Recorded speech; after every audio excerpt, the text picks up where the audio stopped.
Hey friends, welcome back to Bankers Cafe. Today's session is about merchanting trade transaction, part 2. Following topic has been covered under it. These are which are those transactions where merchanting trade transaction can be done and the type of financing available under merchanting trade transaction. So we will discuss both points in detail. So let's get right into the video. This diagram is basically showing that merchanting trade can be done or can be happened under following method of trade transaction. Means merchanting trade can be under collection basis, it can be under LC basis, or it can be under open account, or it can be under cash in advance. So it is stating that merchanting trade can be happen under which type of trade transaction. So now we will understand which leg of merchanting trade transaction can be under which type of trade transaction methods.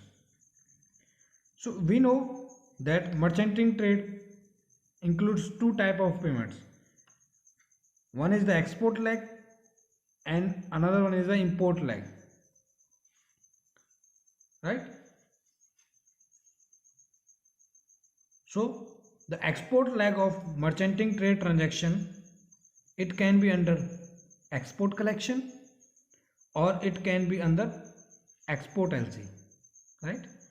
On the other side, import leg, that import leg of merchanting trade transaction can be under direct import payment, means it can be under open account. Import leg can also be under advance import payment, means it can be under cash in advance, or the import leg can be under import collection or it can be under import LC. So we will discuss all these in detail. So let's begin. Advance import payment, as the name suggests, advance import payment means here the import payment is made in advance, means the import leg, means here the import leg is paid in advance. Now who will pay this import leg in advance? Here the intermediary, which is facilitating the trade between the overseas buyer and the overseas supplier. So here the intermediary will make the advance payment under import leg to the overseas supplier, right? As we know that here the import leg is under cash in advance, because here it is making advance payment to the overseas supplier. So we need to check the export leg also. So export leg is under, whether it is under collection here or whether it is under LC here. So we need to check that. So along with that, we need to check the payments, payment terms for that export leg also, because here we are making import leg payment in advance. So the payment terms for the export leg should be that it will be received within 4 months from the date of import leg payment. But if in a case we have already received the export leg in advance, then we are making the import leg payment. So if we have already received the export leg in advance, then we will lien mark that export leg proceeds till the import leg is due for payment. So at the time of import bill is due for payment, we will unlien that amount and make the import leg payment, right? It is in that scenario where we have received the export leg in advance. But if we have not received the export leg in advance and we are making the import leg in advance, then it can be made through the EFC account also, it can be made through the INR account also. But if the intermediary is not holding sufficient fund in their account, then in that case it can also be made through the proceed of export leg discounting. Means here the intermediary will request his bank to discount the export leg.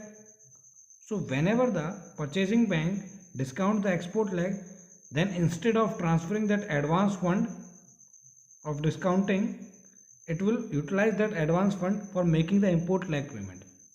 Whereas in normal processes, in export bill discounting, in normal process, what actually bank does?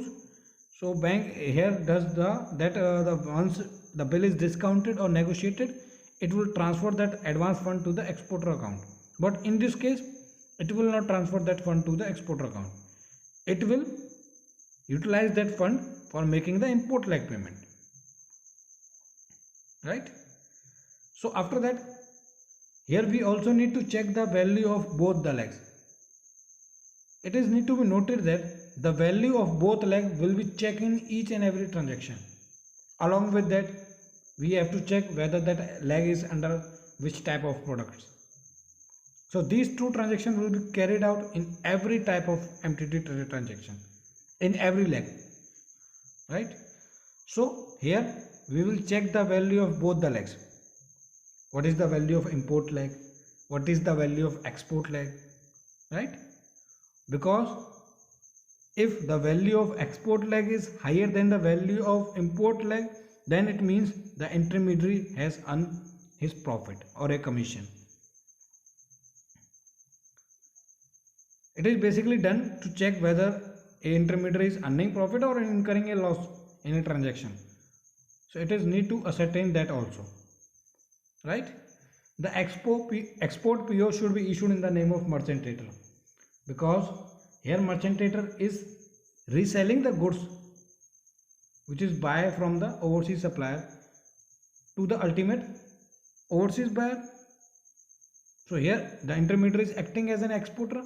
So the export PO should be issued in the name of merchant trader only. In the same scenario, the import PO should be issued in the name of overseas supplier, because here intermediary is importing from that overseas supplier, right? After that, let's assume that we are making a import leg payment beyond $5 lakh, right? So whenever we are making the payment beyond $5 lakh, then we must require a bank guarantee or a standby LC from a correspondent bank, as we have discussed in our first part of merchanting trade transaction video, right? So whenever you are making payment beyond $5 lakh, then bank guarantee is required or a standby LC is required. Then for how much amount it is required? It can be amount equal to the amount of import lag payment amount, or it can be greater than amount of import lag, but it can't be less than the amount of import lag payment. It is need to be noted. The bank guarantee should be either equal or it can be greater than the amount of import lag. So we should receive a guarantee for an equivalent amount or an amount greater than that import lag value, but it should not less than that import lag value. So it is under this diagram, it is the criteria where a bank guarantee or standby LC is required. Whenever the payment value is less than $5 lakh, then there is no bank guarantee or standby LC is required. But whenever a payment lag value of import lag is greater than the USD 5 lakh or $5 lakh, then we require a bank guarantee or a standby LC from a correspondent bank, right? Under this diagram, import lag. Under import lag, the intermediary is importing the goods from the supplier and making payment in return of that imported goods, right? So there might be a scenario where supplier fear a risk of non-payment from merchant trader side, right? There might be a possible that merchant trader imported the goods from the supplier and denies or fails to make the payment to the supplier on due date. Might be possible. So there is a risk of non-payment. So in this scenario, might be possible that supplier will ask a LC from merchant trader bank or from an intermediary bank. So whenever the intermediary bank is providing LC in favor of supplier, then for merchant trader bank, it will be called as import LC, and the same LC would be called as export LC for the supplier, because here the supplier is an exporter only. So the import LC is what? It is used as a source of guarantee for whom? For supplier, because it is providing security for the supplier. Security for what? There might be possible that risk of non-payment from merchant side. So it will reduce that risk. because here the bank is guaranteeing payment if the merchant trader fails to make the payment. So in the same scenario, the bank guarantee is used as a source of guarantee for whom? For merchant trader. Why? As when bank guarantee is required, as we know that bank guarantee is required whenever the payment value is more than $5 lakh. Whenever the import like value is more than $5 lakh, we require bank guarantee. So whenever the importer is making payment, advance payment, there might be possible that the supplier fails to ship the goods or does not ship the goods. So here we receive the guarantee from his bank. If it does not ship the goods, we will invoke that bank guarantee. So bank guarantee is what? Here it is securing the interest of merchant trader. So it is source of guarantee for whom? For merchant trader, right? Now we will talk about advance export remittance. Means the export remittance which is received in advance. Means the export leg receipt in advance. Now there is also a two scenario. Whenever the bank has received the export leg in his nostro account, right?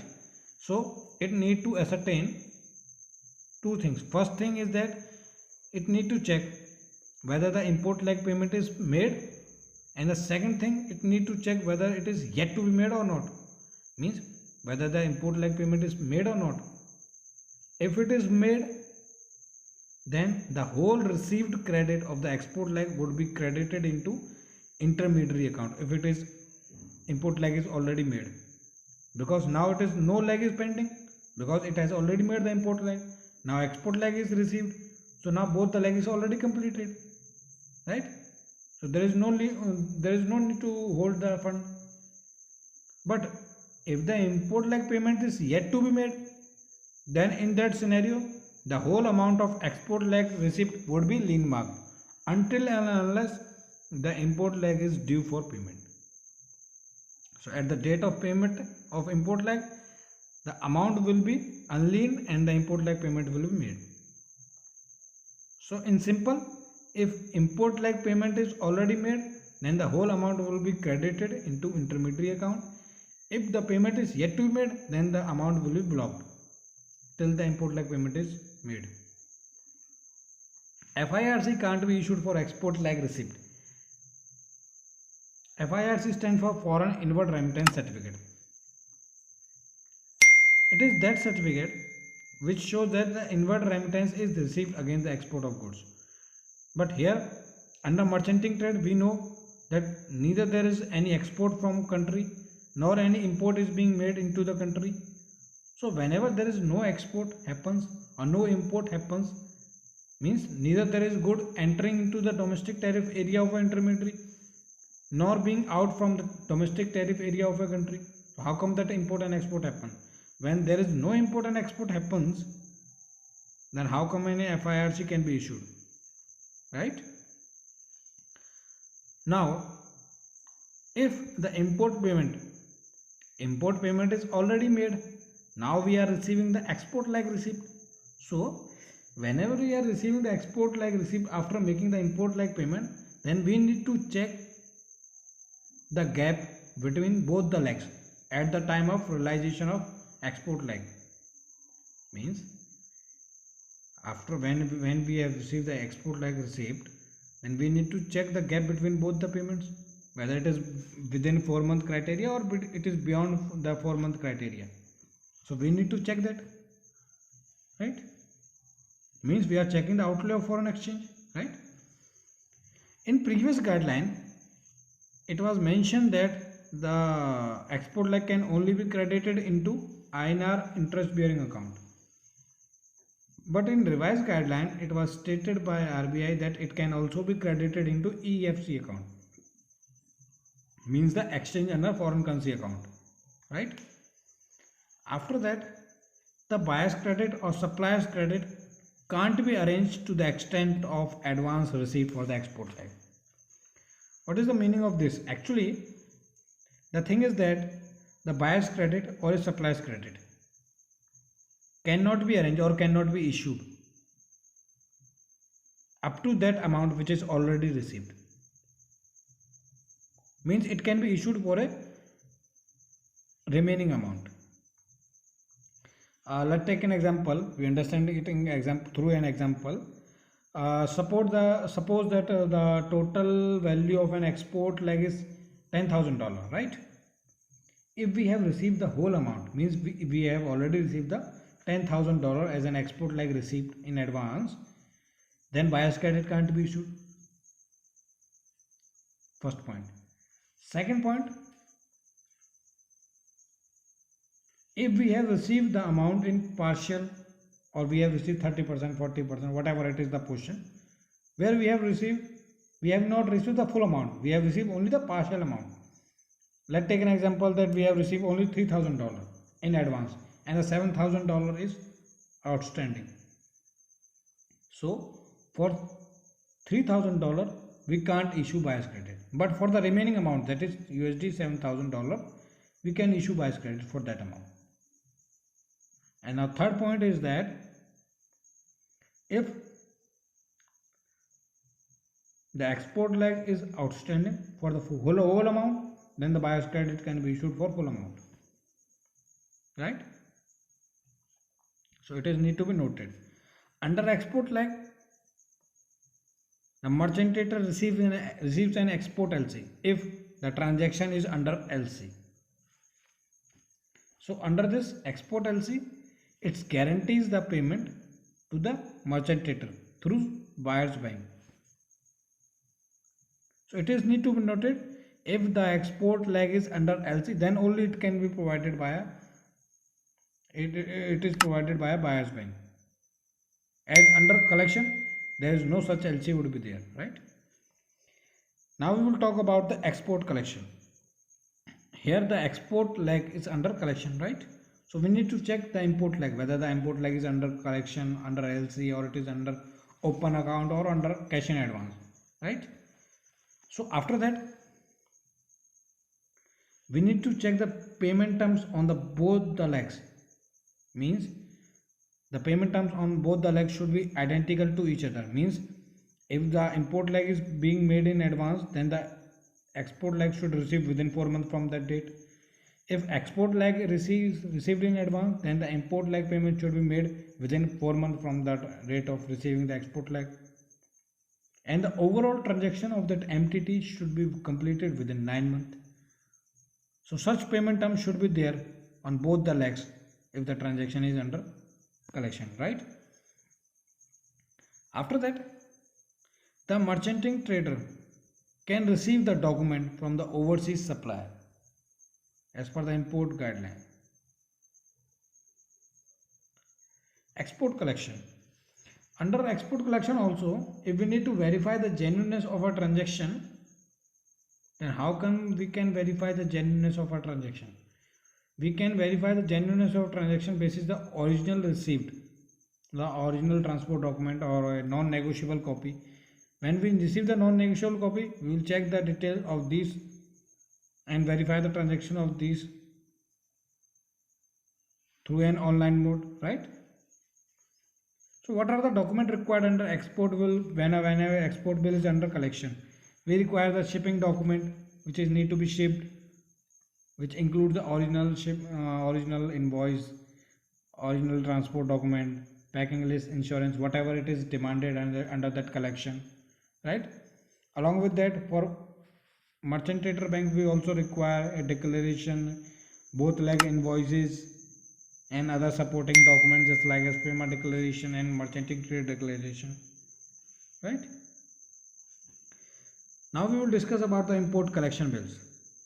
Means here the import leg is under collection. Means here we are receiving the import bill under collection, right? So the export leg, as we know, either it can be under collection or either it can be under LC, right? Now import collection can also be here under import collection, the buyer's credit or a supplier's credit can be issued. Now it is need to be noted, it can be issued for a maximum period of 4 months, right? So, and it can be issued for a minimum period of the sanction allowed to an intermediary. if we're talking about the maximum tenor for a buyer's credit, it can be 4 months maximum, and the minimum can be the total allowed credit under the sanction policy with the intermediary, right? So, or it can be the due date of export lag receipt, whichever is earlier. Means if the export lag is receiving within 2 months, then the buyer's credit can be arranged for a period of 2 months only. If the export lag is receiving within 4 months, then the buyer's credit can be arranged for a period of 4 months. Means whichever is earlier. If export lag is receiving in earlier, then that date will be, till that date buyer's credit can be arranged, right? Under import collection, here also the payment under import collection, the payment can also be made through the proceeds of that export lag discounting, if the intermediary requested so, right? And the one of the most important point to be noted under import bill, whichever in collection, then those collection bill can only be released to the intermediary whenever it provides the export lag detail. Then only it can be released to the intermediary, right? Now we will talk about the import LC. Means here the import lag is under LC, right? So import LC is basically an LC which is issued by a buyer's bank. Here buyer is the intermediary, because here the transaction is between intermediary and the overseas supplier. So here the LC is issued by an intermediary's bank in favor of supplier. So it is basically providing security to whom? To the supplier, right? So same as usual here, if we have already received the export lag, then the import LC payment will be made through these proceeds, right? If we need to discount the export lag under import LC, if we need to discount the, whenever the import lag is under LC and we need to discount the export lag, then the export lag can only be discounted at the time of import LC bill due. Means whenever the import LC under is due for payment, then at that time export lag can be discounted. Prior to that it can't be discounted, right? Import LC can be issued maximum period of 9 months. If the usance period is more than 180 days, then it will be considered as a supplier's credit, and accordingly the all-in cost should be according as per the RBI cap, right? So it is need to be noted under that. Under direct import payment, merchanting trade can also be happened. Direct import payment means the open account payment, right? As we know that here import lag is under open account, right? And export lag is already we have received. So the export lag can be under collection or can be under LC, but we have already received the export lag. So here the payment can't be made through EFC account or can't be made through INR account, because we have already received the payment. When we have already received the payment, then it will be made through the proceeds of export lag, right?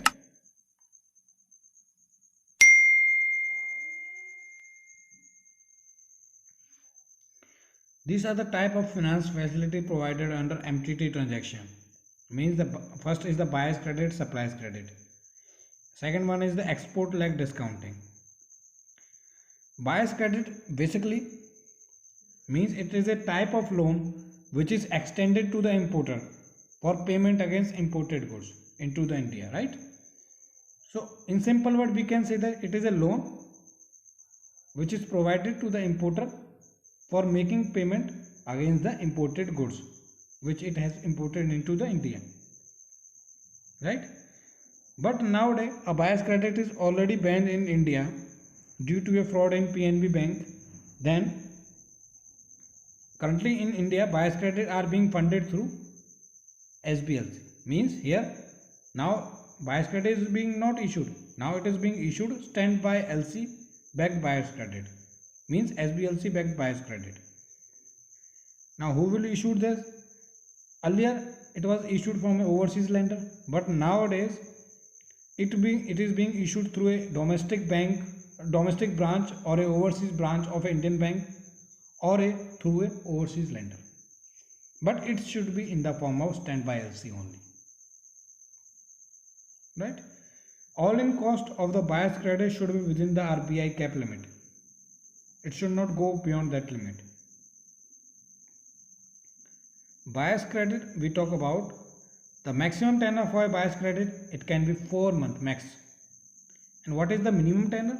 The minimum tenor, as we have discussed just away, the minimum tenor can be the tenor which is allowed to an intermediary or the export leg receipt date. Whenever the intermediary is receiving the export leg, till that date the buyer's credit can be arranged. Means whichever is earlier, the buyer's credit can be arranged up to that date, but it can't be extended that 4-month timeline, right? Transaction where buyer's credit can't be arranged. We have learned in this video only that it can't be issued for a part export leg received in, means wherever the export leg is received in part, so for that part amount which we have already received, then buyer's credit can't be issued. If we have received the export leg in advance fully, then it also can't be issued because we have already received the export leg. If we have received the part payment against that export leg, then for that part payment which we have received, we can't issue. But for the remaining, we can issue. And the last, if the export leg is discounted. Now the thing is that, as we know that buyer's credit is what? It is a loan extended to the importer for making import leg payment. So if his loan is already being extended,